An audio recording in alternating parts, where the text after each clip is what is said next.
go for launch. 5. Quiet, numbskulls. I'm broadcasting. Anything can happen in the next half hour. 4. My friend, we cannot keep this a secret any longer. This whole thing is insane. 3. Quiet, please. I am analyzing. Where's the kaboom? 2. There was supposed to be an earth-shattering kaboom. 1.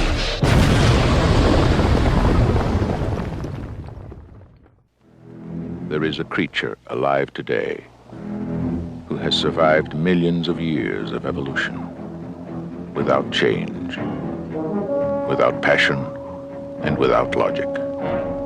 It lives to kill.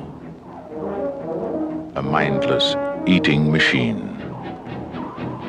It will attack and devour anything. It is as if God created the devil and gave him jaws.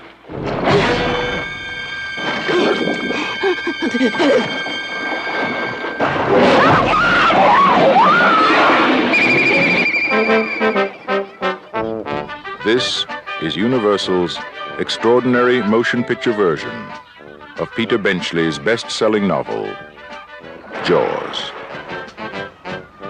I just found out that a girl got killed here last week.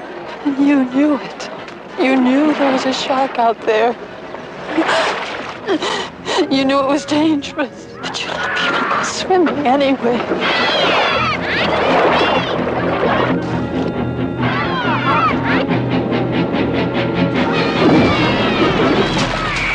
you see that?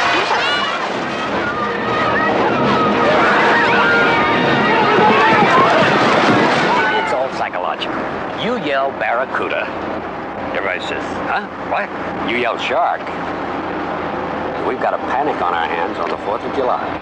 Is it true that most people get attacked by sharks in 3 feet of water, about 10 feet from the beach?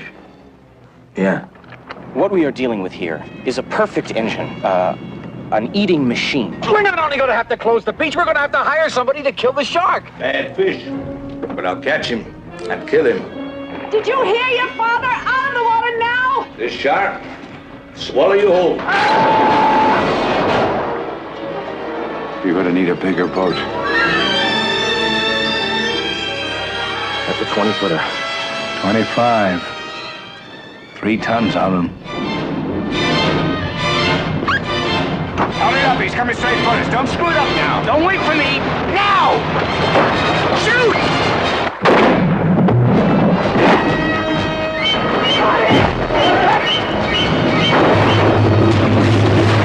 What's the deal? Give him room! I can't, he's trying to run! Oh! Come quick! I can't hold it! Hurry! Break it up! Brody!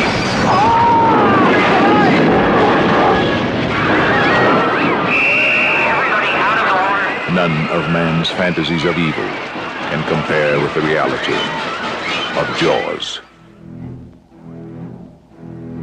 Roy Scheider, Robert Shaw, Richard Dreyfuss, Jaws. See it before you go swimming.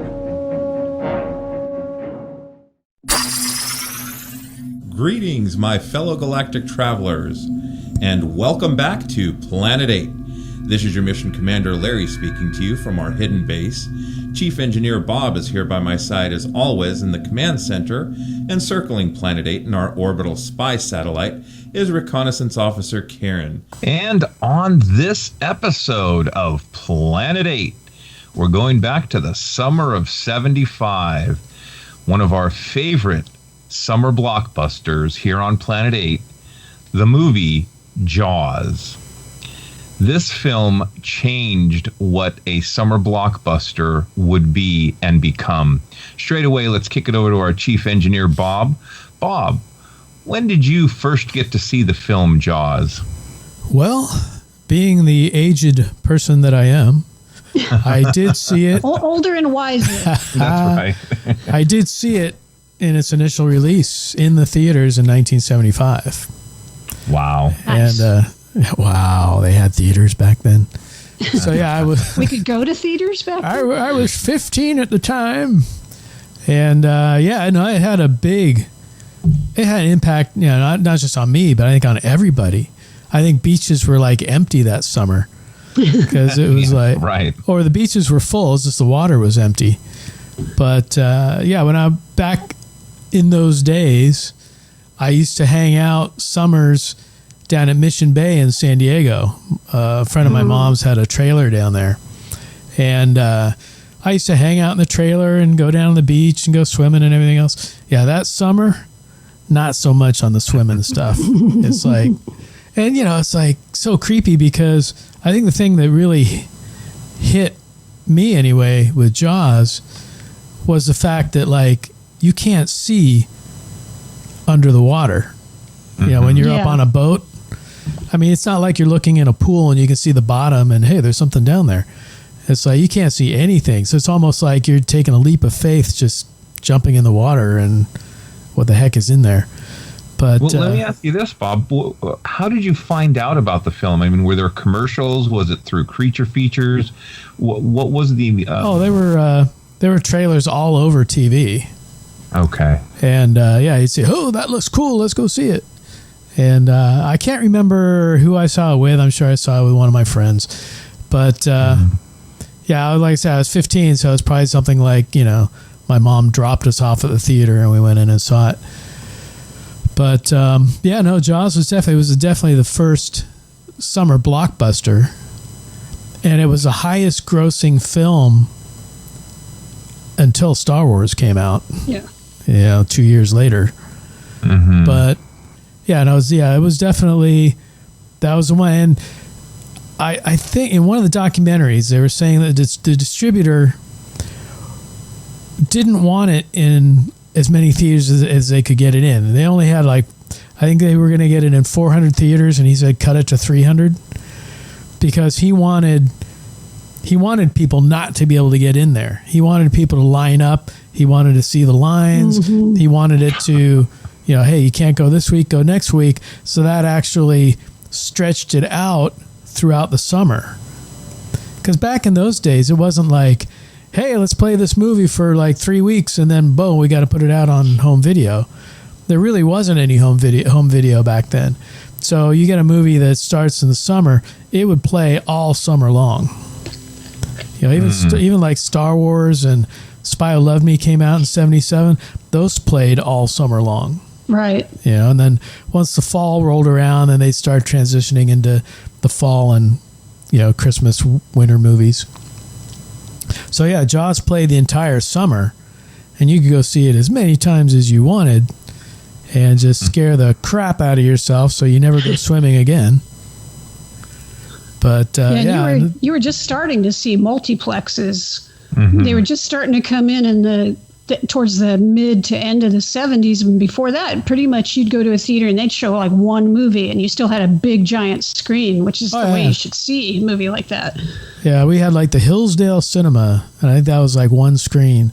And then the Belmont Theater was like 2 screens, and they ended up splitting one, so it came to 3. But yeah, I mean, a lot of the theaters around me, the Laurel, the Manor, Tivoli, all those, yeah, they were all like 1 or 2 screen theaters. Well, I know the Paramount, the Fox, Alameda, they had one screen, and the screen was huge. Yeah. And the auditorium had a good echo in it. So, you know, they didn't have digital Dolby, blah, blah, blah back then. But well, they were just coming out with better sound systems. Because wasn't that about the same time that like Earthquake and Midway came out? Yeah. Oh, yeah, And those things were in Sensurround, which means they had a huge bass speaker that just shook the hell out of the theater when they do it. But yeah, so I mean, they were definitely getting into better sound at that point. You know, and I will say that when we started talking about doing an episode on Jaws, the first thing that I remembered, I'm pretty sure a lot of people, is the music. John Williams, you know, that bump, bump, bump, bump, bump, bump. Well, that was his first Oscar was for that. Oh, really? Yeah. Oh, that's cool. But they also had a thing in the documentary where they were talking about when Spielberg went to see John Williams and said, "Okay, what do you have for me?" And he started playing these 2 notes on the piano. And Spielberg was laughing. He goes, "You're kidding, right? What do you really have?" Mm-hmm. And he goes, "No, listen, you can."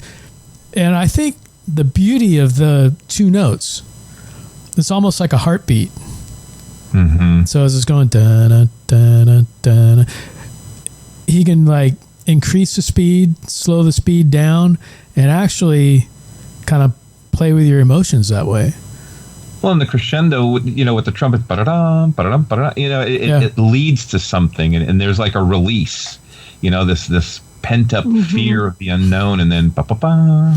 Well, and it goes right in with the way Spielberg had to film the movie, right? Because the shark wasn't always working. So it's all about suspense, and that music fits in perfectly with it, because is there something there? Where is it? Where's the shark? Is it going to strike now? So it builds up the tension. That movie is all about ratcheting up tension. Yeah, basically it worked in Spielberg's favor with the shark not working. And it's great. If you watch the documentaries, Richard Dreyfuss has this whole thing where he talks about he's listening to all the walkie-talkies in the background, and it was all, the shark isn't working. The shark isn't working. And so, yeah, I mean, it added to the suspense, because that's the reason why they shot it with the barrels. And you can see the barrels pop up and move around, because the shark wasn't working. So I guess the barrels did work. But yeah, so between having to keep the shark underwater and having, basically John Williams' score to tell you the shark is there underwater, it really worked out well, because the movie definitely has suspense in it. Oh, yeah. I mean, watching it, there were a couple of tricks. I don't know if it was homage or what to Hitchcock. The focusing in on someone's face but drawing the camera back, to kind of show that horror, that surprise. There was a lot of that. Zoom. Yeah. Yeah. Yeah, no, it was great. And Roy Scheider was, I think, perfect as Officer Brody. Oh, yeah. In fact, there was something that popped up on like Yahoo, and they were talking about Jaws, coincidentally enough, saying that originally Charlton Heston was going to be Sheriff Brody. And Spielberg basically picked Scheider over Heston because, Heston was making all those apocalyptic movies, and he was like, fighting all these different things. They didn't think that he could pull off being scared. Get your fin off me, you damn dirty shark. Or people just wouldn't buy that Charlton Heston was scared by a shark, so they brought Roy Scheider in. Yeah, and Roy, he had a very decent career up to that point. The 7-Ups, he was in the French Connection with Gene Hackman. He was a rugged. Before there was an action hero, he was kind of like the action guy. Well, he had I think Spielberg mentioned at some point, or somebody in one of the documentaries mentioned that Scheider could kind of pull off an everyman kind of feel. So he could be the guy put into the action and react, in a way that was realistic, somewhat heroic, but not over the top. And I think he did that really well, And of course, that scene everybody always remembers is when he's chumming and, the shark comes up, and of course he backs into the cabin, and, you're going to need a bigger boat. And that was ad-libbed, he ad-libbed the line, and they said, oh, that's great, let's film it this way. And he did it again. And I guess there was a lot of ad-libbing on the set, and Spielberg, encourage people to ad lib, and we saw a lot of it apparently with those 3 actors, Shaw and Schneider and Dreyfuss. Dreyfuss, forgetting his name, yeah. Well, but, Dreyfuss came from like a, American Graffiti, and I think that's like his big film up to that point. Yeah, he had been in some film, The Education of Duddy Kravitz or something right before that. And I guess he was concerned about how it was going to do. And I guess he was totally terrorized by Robert Shaw on the set. Yeah. It sounded like he was constantly being harassed by him and, bullied and so forth. And it was a fascinating set. It sounds like, between all the issues with the shark and the actors and stuff. And Shaw being drunk most of the time. Yeah. Well, he's an interesting guy too, because he was an actor and a playwright, and died young. Died a few years after making Jaws from a heart attack.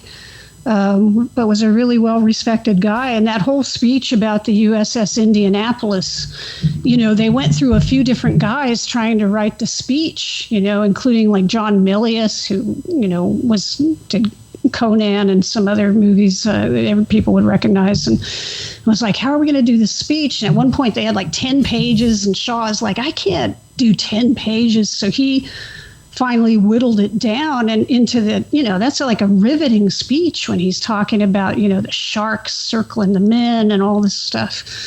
But that's a tribute to his delivery and capability also, though, as a writer. It was very believable, too. I mean, just the way he presented it. And that's the amazing thing about the cast, because, they have a lot of scenes where, they're just down in the belly of the boat and they're, drinking and talking and whatever.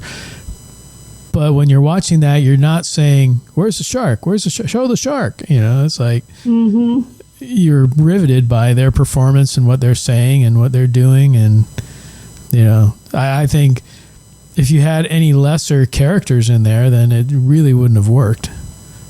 I agree. I think the way that Spielberg, and again, by luck, the shark not working, having to shoot a lot of the point of view stuff with John Williams' music, the feet swimming in the water, and we're looking at it from the shark's vantage point.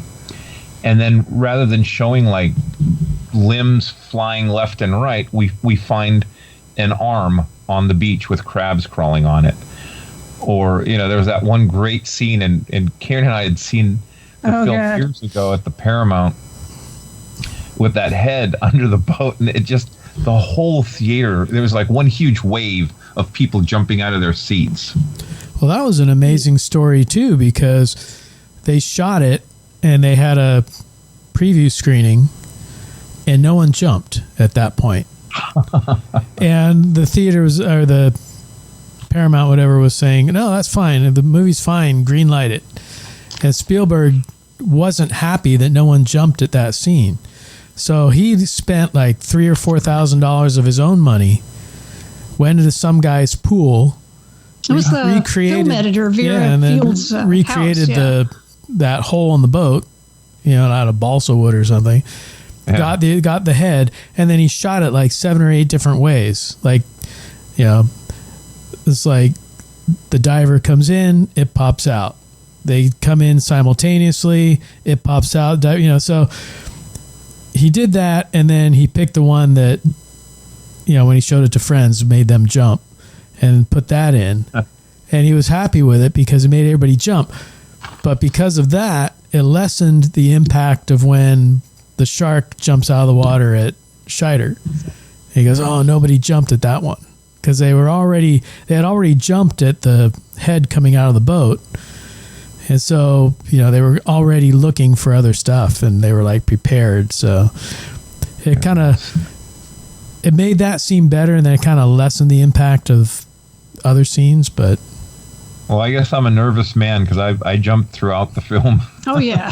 Oh well, it was Debbie and I watched it together, and when that head popped out, she jumped. I was laughing. Yeah, it was definitely got her. Same thing with Jasmine. She was working on a project. I was watching the film in bed, and I'm like, hey, I want you to tell me, what do you think of this scene? I want your opinion. And she hadn't seen the film for at least 10 years, so she had no idea what was going on. And it was the head popping out of the boat, and she's watching. She's like, okay, all right. And then, blah, blah, blah, and she's like, wah, and screamed. It was great. It was worth the bruises that I got from the punch. Once it works, it always works. But no, it was funny because I went back because I was thinking, okay, before Jaws, what movies were there that were kind of like underwater horror monster movies that were decent anyway? Obviously, Creature from the Black Lagoon, but also Monster That Challenged the World. And I watched that because there's a couple scenes in that are very similar to the scenes in Jaws. Because there's one scene where there was this paratrooper that came down. He was like underwater, so they were looking for him. And they're on the side of the boat, and they're looking, and suddenly his head pops out of the water. And the monster had like sucked all his fluids out, so it was like this pale, wrinkled face. But it was very similar to the scene of the face coming out of the boat, except he popped up out of the water. And then there's another scene later in the movie where this girl goes swimming in the water with her boyfriend. Very similar to the scene. Now, obviously, in Jaws, the boyfriend was too drunk, or the guy was too drunk to go in the water, so he's kind of falling around, fumbling around, trying to get his shoes off. And she gets you see her head, and then she kind of like reacts like something touched her, and then her head's just like pulled under. Almost the exact same scene in Monster That Challenged the World. Yeah, except that her boyfriend is out there with her. But yeah, it was. I'm sure Spielberg loves all these movies, so I'm sure he got inspiration from a lot of these. Yeah. But I mean, there were those films, and of course, then you go to the kind of the lesser films like Phantom from 10,000 Leagues or whatever, and Giant Leeches and whatever. But I think Spielberg definitely got a lot of inspiration from Creature from the Black Lagoon as well as Monster That Challenged the World. That's interesting. I hadn't really thought about that, but yeah. Well, I mean, and it's also interesting to think that they just thought, well, we're going to make this movie in the ocean, with all the problems that come with that was the ocean. First movie ever to be shot on the ocean. Right. Everybody else is using, the big water tanks, or maybe they're in, like a semi-still body of water, a lake or something. No, we're gonna try to do this on the ocean, and obviously it was quite problematic, not just with the shark, but then they were talking about, people would come by on a boat or something, and it's like, okay, we got to wait an hour for it to get out of view, and. Right. They just had so many issues with making this film, and it set back production so much. And I mean, man, if this thing had not been a blockbuster, Spielberg's career would have been in the toilet. I mean, he had Dune, and he had, or not Dune, sorry, Duel and Sugarland Express that he had made. But, this was what really made him as a director. And, if this had not turned out to be, but it was like he made lemonade out of lemons. He didn't have any big name actors. The shark wasn't working, all this other stuff, but it all turned out in his favor. Well, it was nominated for Best Picture, although it didn't win. Yeah. It was actually beat out by, I think it was Godfather 2 won that year. There's a lot of good movies in the 70s. Yeah, that was. Yeah. I remember at the Monsterpalooza show where they had a lot of the guys that were involved with the film and production and the shark and stuff like that. And they were saying, seawater is not friendly to not just the mechanics of the shark. And they were saying the shark was like pneumatics. It wasn't hydraulic. Right. So like, if the pneumatics go, it ends up farting, or sounding like a fart, just the air going through the pistons. But the film, the cameras, I mean, just doesn't work well in seawater, salt water. So, yeah, I mean, talking about Monsterpalooza, there was one year we went down, and they had a reproduction of the Orca with all three actors, as mannequins, basically standing, at the bow of the Orca, and it was you just expected them to come to life. That's how lifelike they were. And, my friend Kevin and I were standing there admiring the Orca.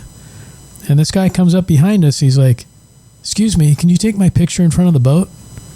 I turn around, and it's Greg Nicotero. And, it's like Nicotero basically, he and a friend of his built that that orca and the actors and all that. So yeah, sure, here, take a picture with me too, But he was really cool about it. But yeah, it was just an amazing prop. Yeah, I remember seeing that. That was nice. It's interesting. I think that was the one that impressed me. Is almost, usually when I go down there, Mike Hill has like the centerpiece in the dealer's room, whether it's Jack Pierce working on Frankenstein or it was Teenage Werewolf one time. And I think this is the only one other than that really impressed me. I think it's interesting that for like genre fans, we tend to group Jaws in as basically like a horror film. Yeah. But I don't think if you ask the general public, I don't know that they would think of it as a horror movie. I don't know if they would just think of it as like a suspense film or an action film. I agree with you. I think it's one of the best movies ever made. it's all around. You look at, the production, you look at the acting, the writing, the music, everything. It's up there in quality. So it's one of the best films ever made. But you can classify it as a horror film. But it's a suspense film. It's kind of an action adventure when the guys finally go out on the boat and go to hunt the shark and then find out they're being hunted. It doesn't necessarily fit neatly into any one category. I kind of wonder if that's also one thing that has made it so successful or helped it have such an impact on so many people. That's a very good point. I will say I watched Jaws 2, and they did monster up the shark. They scratched the right side of the face. Early on in the film, it got into a fire on top of a boat, so that scratched, marked side of its face was also burnt. And it just, you saw a lot more of the shark in the second film, which to me really took away from the suspense. They tried to monster it up more, in my opinion. Not totally like the creature from the Black Lagoon. The thing was still hunting, although for some reason it had it in for Brody's kid. It chased all those kids on their boats. Jaws 2 didn't really, the attacks weren't really on the beach. It was out in the ocean with these kids on their catamarans. But yeah, that was a good point to bring up, Karen. Well, it's talking about the shark. When it did work, it worked amazingly well.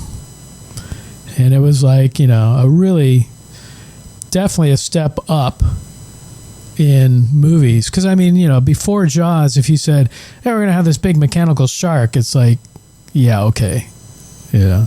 Or it'd be some guy swimming around in a shark suit. But no, they were like two sharks because they had to leave one side open so they could get to all the mechanics in there. And it's like, they had like a left shark and a right shark because one had like the left side open, the other had the right side open. So depending on which side you were shooting from, you wouldn't be able to see the big gaping hole in the side.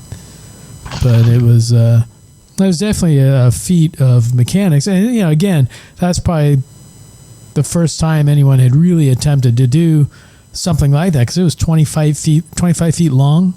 Right. So, obviously there were growing pains and it had its problems, but when it worked, it looked like a real shark in the water.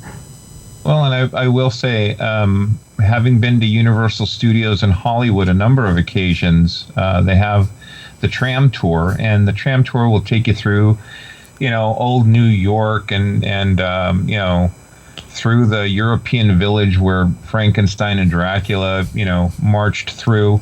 The clock tower for Back to the Future. They also have a portion that takes you into Amity, and the Jaws shark jumps up out of the water, and there are key scenes in that sequence. One of them being the two guys trying to catch the shark and throwing a pot roast, his wife's pot roast, and the entire pier gets pulled into the water by the shark. That's part of the ride. They don't got the two guys there, but the pier gets torn out. There's a small little fire. And then George the fisherman's out in a boat in the middle of the, well, what's supposed to be the ocean, but it's, the lagoon in Universal Studios. And you see the shark fin come up and circle around, and the music's playing, and the tram rider's like, George, get to the shore. And the boat falls under, and the guy goes under, and there's a, thing of blood that squirts up. It's very graphic. And as the tram moves along, the shark comes up on the side of the tram with its mouth pushing open and closed, open and closed. I guess over the years, the elements or budgets haven't been too kind to George. George is now a scuba diver, just popping up out of the water, and then the shark. This is, I think we went last October for the Halloween haunts, and the boat was no longer there. George is now a scuba man. But the shark still works great. It's a very effective portion of that ride. Yeah, I remember seeing it, going on it years ago.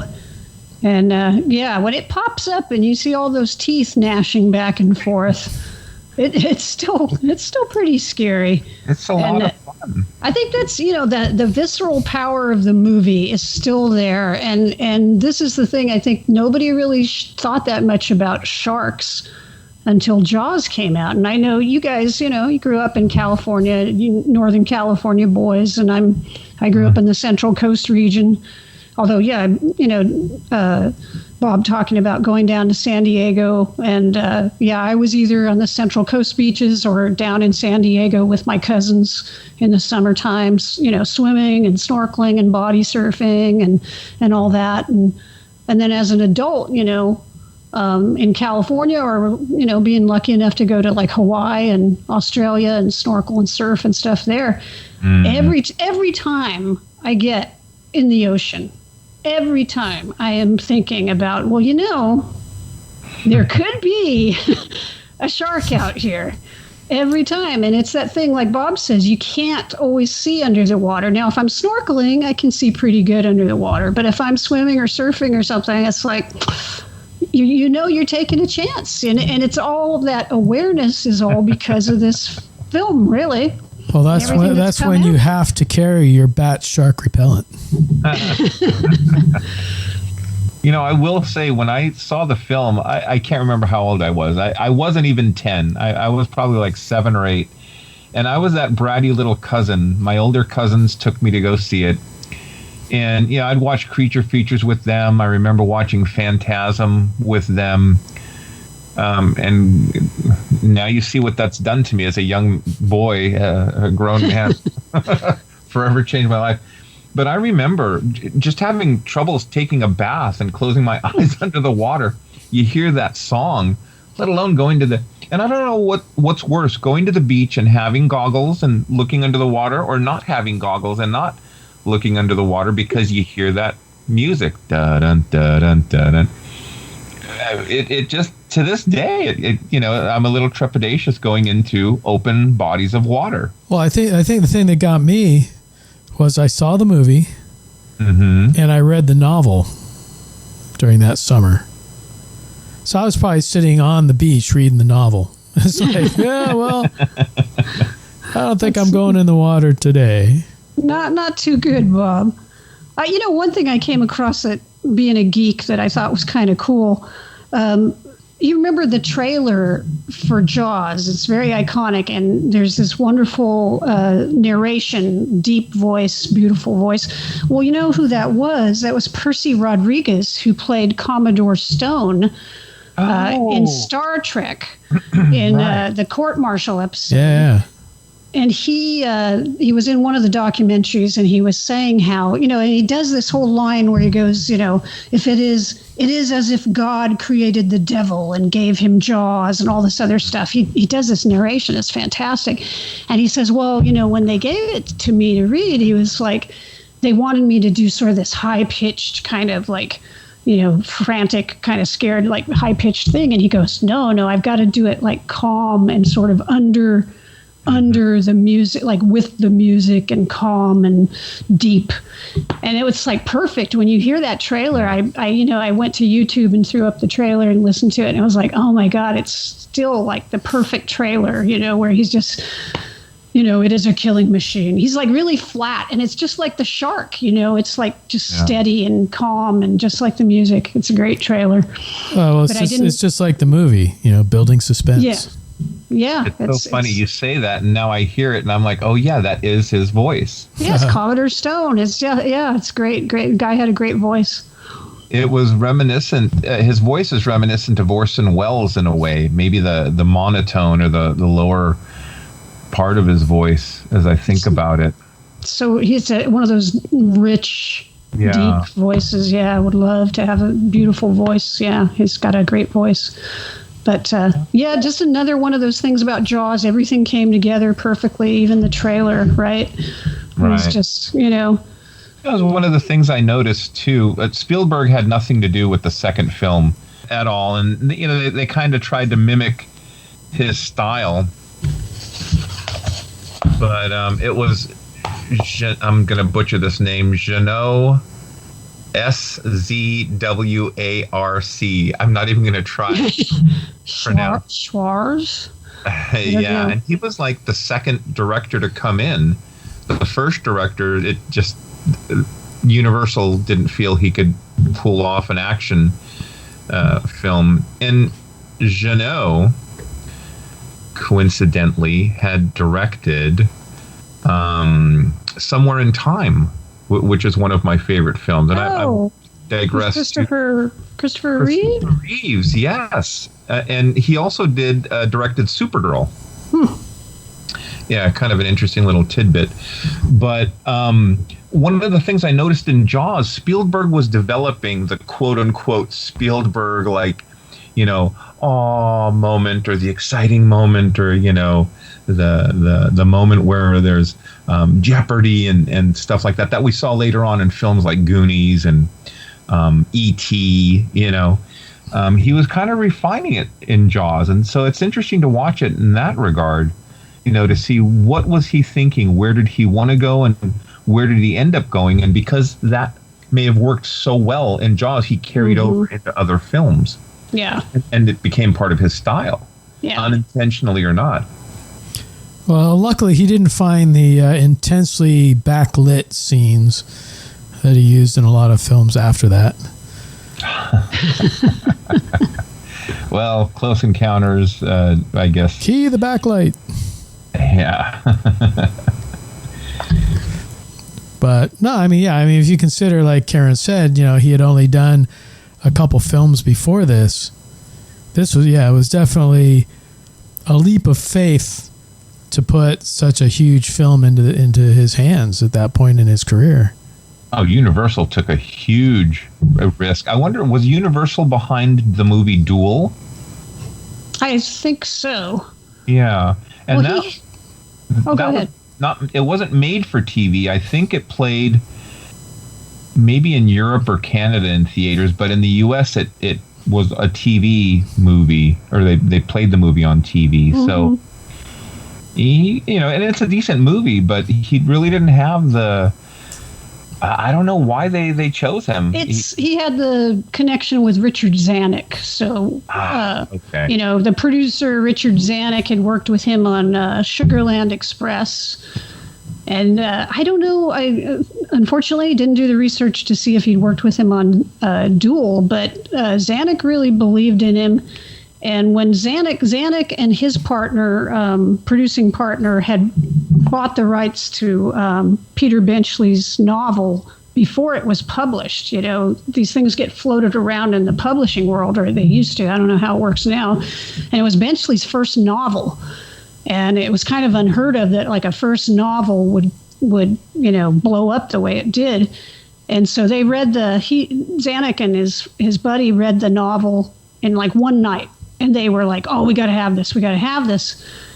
And then they both thought that Spielberg could do it. They had a lot of faith in him. But they later said, it was a good thing we didn't read it twice, because if we'd thought about it, how the hell are we going to get a shark to do all these things? And it's like, it's like you can't train a shark to do this stuff, and how are we going to make it happen? So they realized, once they had bought it, then they were kind of like, oh yeah, how are we going to do all this?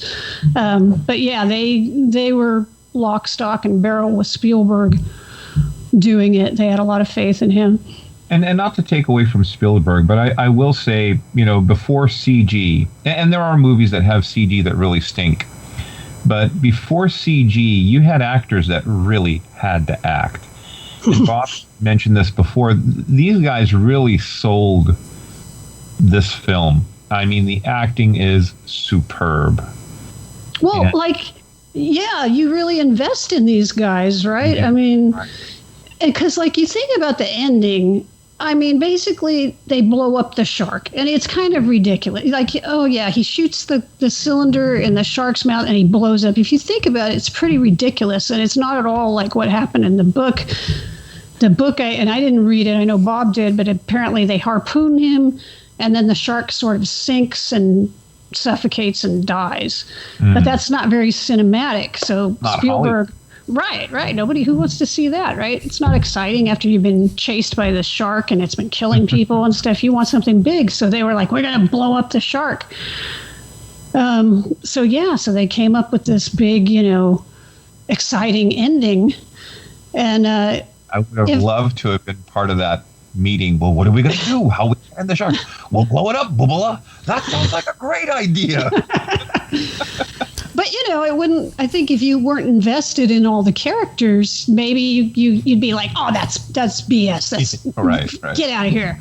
But because you've spent all this time, just sitting there going, "Oh my God, what are they going? Oh no, they killed Quint, and oh my God, what's going to happen?" You're just as relieved as they are by the end. You're like, "Oh my God, thank God they killed that thing," You're not questioning, wait a minute. You're like, thank God they had the tank on the ship and they could use it that way. Thank God he could aim that gun so well while he's hanging off of the mast and the waves are going up and down and the shark is going up and down in the water. And well, it took him a couple shots to get it, but smile, you son of a. Yeah. So open wide. Yeah, they didn't have. That's another thing that was good. Yeah, they had quote humorous lines in there, like you're going to need a bigger boat or whatever. But yeah, they didn't have the sort of over the top action comedy, quotes, which I think was kind of started by Bond. I mean, Sean Connery had all his little quips when he'd kill somebody or whatever. But yeah, no, I thought it was great. But you talk about that scene, and obviously at that point, you think that Scheider or Brody is the only character left, because Hooper had gone down in the cage. And there was this great part in the documentary that I fascinated me the most, was how they got that whole sequence of Hooper in the cage, because they started off, they went down to Australia, and there were a couple of shark experts down there, and they got a real shark to swim around the cage, but it wasn't 25 foot long. So they got a midget and put him in a smaller cage. Well, he was a little person. Oh, yeah. He was like 4'10". But yeah, they scaled down the cage, so it made the shark look bigger. But that scene where the shark gets caught above the cage and he's like thrashing around, that actually happened down there in Australia, and they just kept it in the film. But then they had to come back, and then they had to go into the tank at I think they used the MGM tank for that. But then they had to put Dreyfus in the cage and then have the mechanical shark, bust his nose through the cage and all that. But yeah. But putting all that, editing it all together, you can't tell like this is the fake one, this is the real one, and whatever. And it came off great. Right. I mean, they got lucky because that live shark, got stuck and then just ripped the hell out of that cage. I mean, they were just hoping, well, we'll get the shark to circle around. Maybe he'll, run into the cage a few times, and then we'll cut into mechanical shark will have the mechanical shark, bite into the cage. And I think in the book, Hooper actually gets killed by the shark, but because the live shark, was tearing the cage up and they had some shots where it was empty, they said, oh, well, we'll make it look like he got out of the cage. So the character got to live. But yeah, again, it's like they just had like incredible luck, even though, things maybe didn't go the way they intended. They turned it into they turned it around. But yeah, that was a cool story. When I saw that, I was like, oh, wow, that's neat that they managed to, turn something that could have been a negative or whatever into a positive. Well, I will say, we talked about some of the humorous parts in the film, but when Sheriff Brody's, looking at these books about shark attacks, and he's like, where's Michael? And the wife's like, oh, he's in his boat at the dock. He's like, he's in his boat at the dock. He runs out the house. Michael, get out of your boat right now. But Dad, it's tied to I said get out of the boat. And the wife's like, oh, Jesus, honey, it's tied to the dock. Let it be. She looks at the boat of the shark, like ripping out the hull, and she's like, Michael, get your ass out of the boat. It's just little moments like that. It doesn't really take away from the suspense. It adds to the film overall, I think. Yeah. It lets you cut off a little steam, just a little bit, and then back to the suspense. And I love the relationship that he has with his wife. That she is that calm in the storm when all this madness is going around, and he can go home and she's like, hey, you want to get drunk and fool around? And he's like, yeah, let's get drunk and fool around. And it's like, and that was definitely in the movie, because in the novel she actually has an affair with Quint. Oh, jeez. Yeah. But they cut that out. I mean, it would have just been extra stuff that wasn't needed in the film. But when you have a novel-length story, you can add things like that. But yeah, no, she had an affair with Quint in the book. Huh. That's funny. Well, yeah. So, I don't think any of us got into Jaws 3D, The Revenge with Louis Gossett Jr., or we talked about 4, The Revenge. And it just got ridiculous at that point where, somehow these sharks, I guess it was a family of sharks. There was always another shark coming up. In the 4th movie, they were hunting the family. Michael Caine was in that one. I don't know. Maybe I'll watch them, but I think I was good with 2. And 2 wasn't as bad as I remember it being. Like I said, the 2 things that really struck me was making the shark look more like a monster, right? Because in the film it was just a shark, and taking the killings off of the beach and out into the deep blue sea. One of the things that was interesting too is the tagline for the second film was just when you thought it was safe to go back to the beach. Was it beach or water? I remember. Water. Sorry, go back in the water. Yeah. Water. So. Well, and you look at like its impact on movies. I mean, look at all the movies that came out after, like Piranha, and how many movies just Orca. They stuck sharks in. Look at Lucio Fulci. He had the movie Zombie 2, whatever you want to call it, and he had the zombie fighting the shark. It's like, that was a direct Jaws influence. Well, yeah, even cartoons. Hanna-Barbera had Jabberjaw. Jabber, that's right. He sounded like Curly from the Three Stooges. I never understood, but I was a kid, so I was like, all right. You shark go goes with around it. going, young. We had Fonzie jump the shark. That's right. Fonzie jumped the shark. He also had the cartoon was it Street Sharks? That's right. Street Sharks too. So that had a big effect. I mean, there's no more Jaws films, but we talked about the Meg. Karen and I saw. Bob, you didn't see the Meg, did you? Yeah, I saw the Meg. So all 3 of us saw the Meg. I mean, there are shark movies out there, but I don't think anything is going to be. And one of the things I'm happy about is they never tried to remake Jaws. They're remaking this, they're remaking that. They left Jaws alone, so I think that's a good thing. So far. Well, yeah. So far. And what would happen if they tried to remake it? Everything would be CGI, so they'd be showing the shark the whole time, and they'd be showing every bit of, chewing somebody up underwater and ripping them apart, and it would just be a gore fest. I mean, there would be no suspense. Well, I think that's why Jaws is such a classic, because every movie that's come after it, including its own sequels, you see the shark and everything in great detail. Right. And that suspense really the suspense and the build-up, it's all missing. Yeah. There was a film recently, probably within the last 3 or 4 years. Jazz and I went to go see it at the movies. And it was this lady surfing in not Baja. It was some secluded beach. I saw it too. Yeah.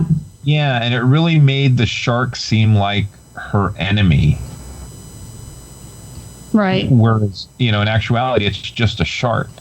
I mean, I guess that's the negative, is that I think a lot of sharks are relatively harmless to people.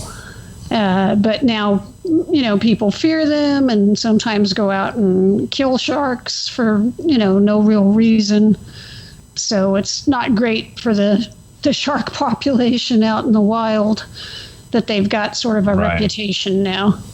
Well, thank Jaws for a lot of things, but it was also the first movie that was heavily merchandised with Jaws lunch pails and stickers and T-shirts and what have you.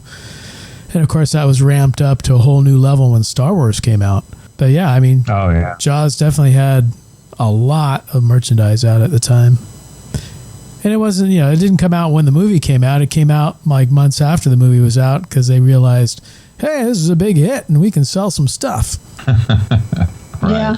It paved the way for the modern summer blockbuster, for sure. Oh, for sure. Well, look, guys, we're coming up towards the end of our podcast here. And usually we'll have our censor sweep at this portion of the show. But this past week, we had gotten news that Chadwick Boseman had passed away. And so we wanted to take a moment and just kind of, honor him and his contribution to fandom and, share some thoughts. Bob, Karen, either one of you want to start us off with that? Well, I mean, it was definitely tragic. He was only 43 years old, and I guess he had been battling colon cancer for 4 years.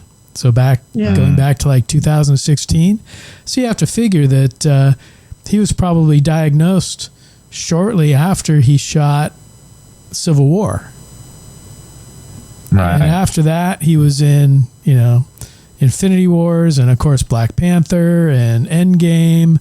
And he also had a couple other films around the same time. So he's probably filmed 5 or 6 movies while battling colon cancer. And they kept that a real big secret. I mean, who knew? Because when they announced his death, it was like a shock. No one was expecting that. One of the things I was reading is that his inner circle really loved and respected him. This news shocked everyone. It didn't come out any time during his treatment while he was fighting this disease. Yeah. That I think is a testament to him as a person and how much they respected him, that they, kept his personal life private. And I was very close to someone who had colorectal cancer, and I can say it's a lot. I mean, to go through chemo, radiation, the surgeries, it can be very debilitating on a person.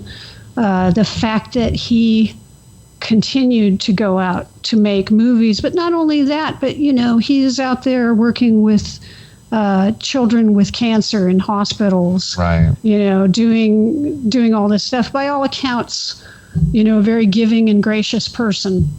It's just always hard to see someone who seems like such a great person, cut down young.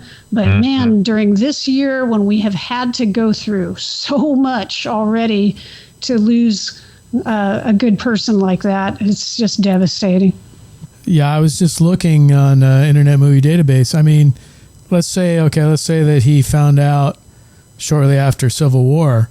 Well, he shot Message from the King, Marshall, Black Panther, Avengers of Infinity War, Avengers Endgame, 21 Bridges, and The Five Bloods, all since Civil War. And you think about Black Panther, and it's like, you know, a lot of people in this era, they try to kind of force the quote woke movement or whatever, and they're trying to, you know, make characters out of, you know, different races, whatever. But with Black Panther, when that came out, I think that hit the perfect note, because I think that really resonated with black people.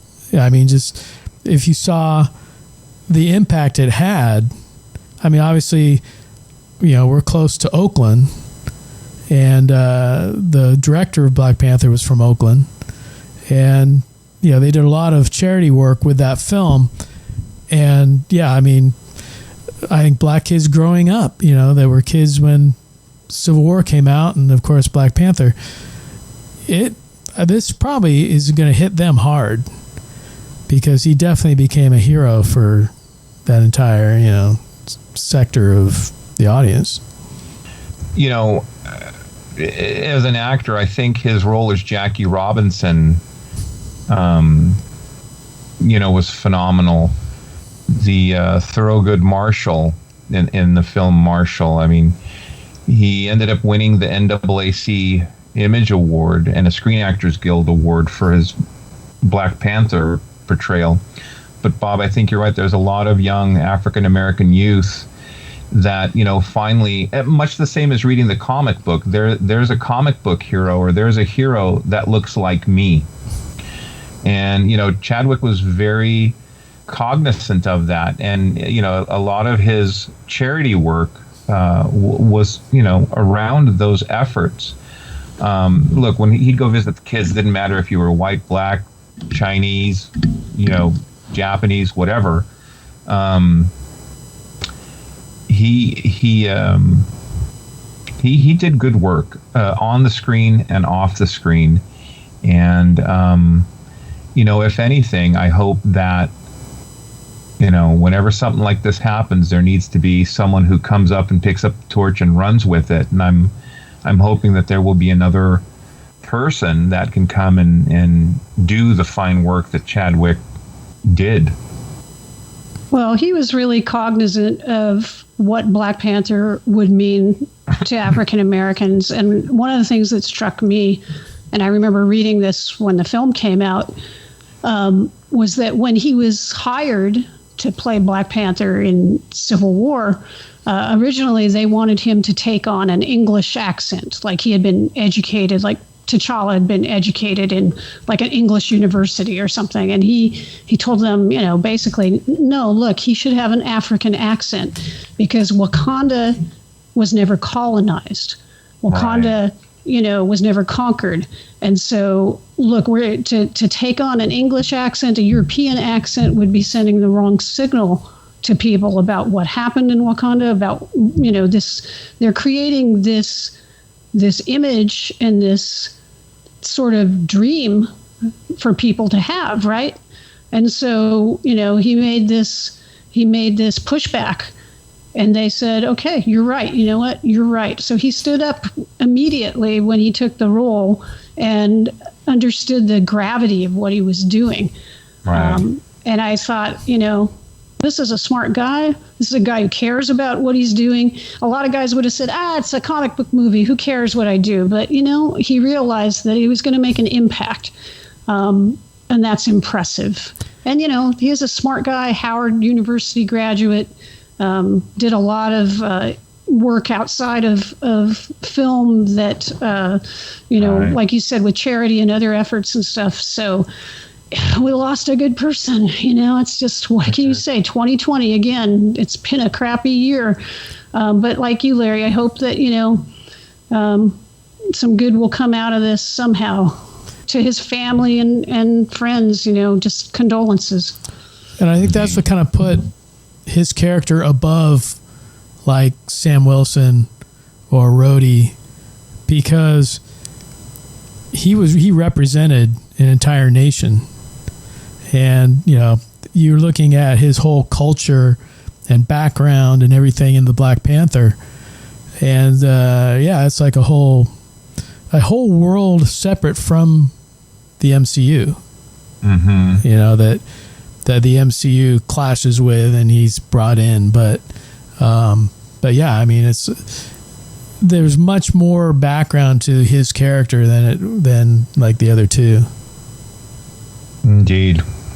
You know, and I was reading too, the film's going to be released posthumously. Ma Rainey's Black Bottom. It's going to be released on Netflix later on this year. So I'm looking forward to see that.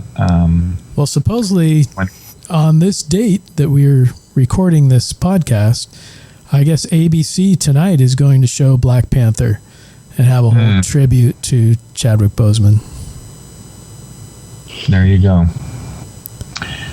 So, anyway, guys, we just wanted to share our thoughts and obviously our prayers for his family. I know he's got a wife and I think a daughter. So it's a tragic, tragic time for them. In any case, this brings our podcast to a close. You guys take care of each other, and we'll see you all very, very soon. On that note, this will conclude this transmission from Planet 8. We would like to thank all of our intergalactic audience for listening.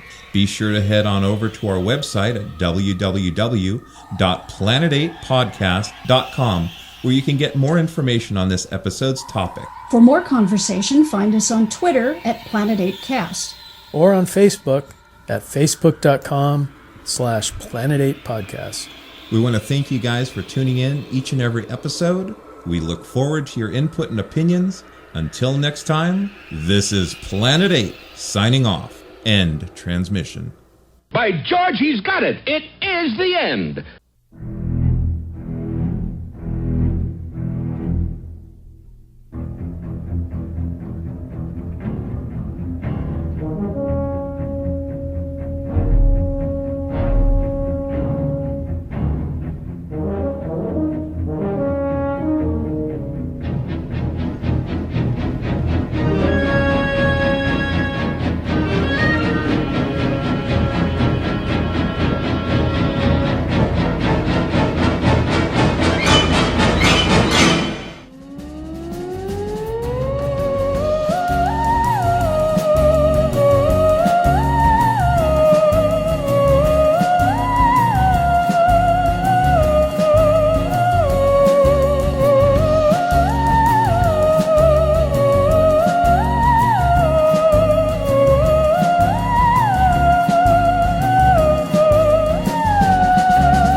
For this vicinity.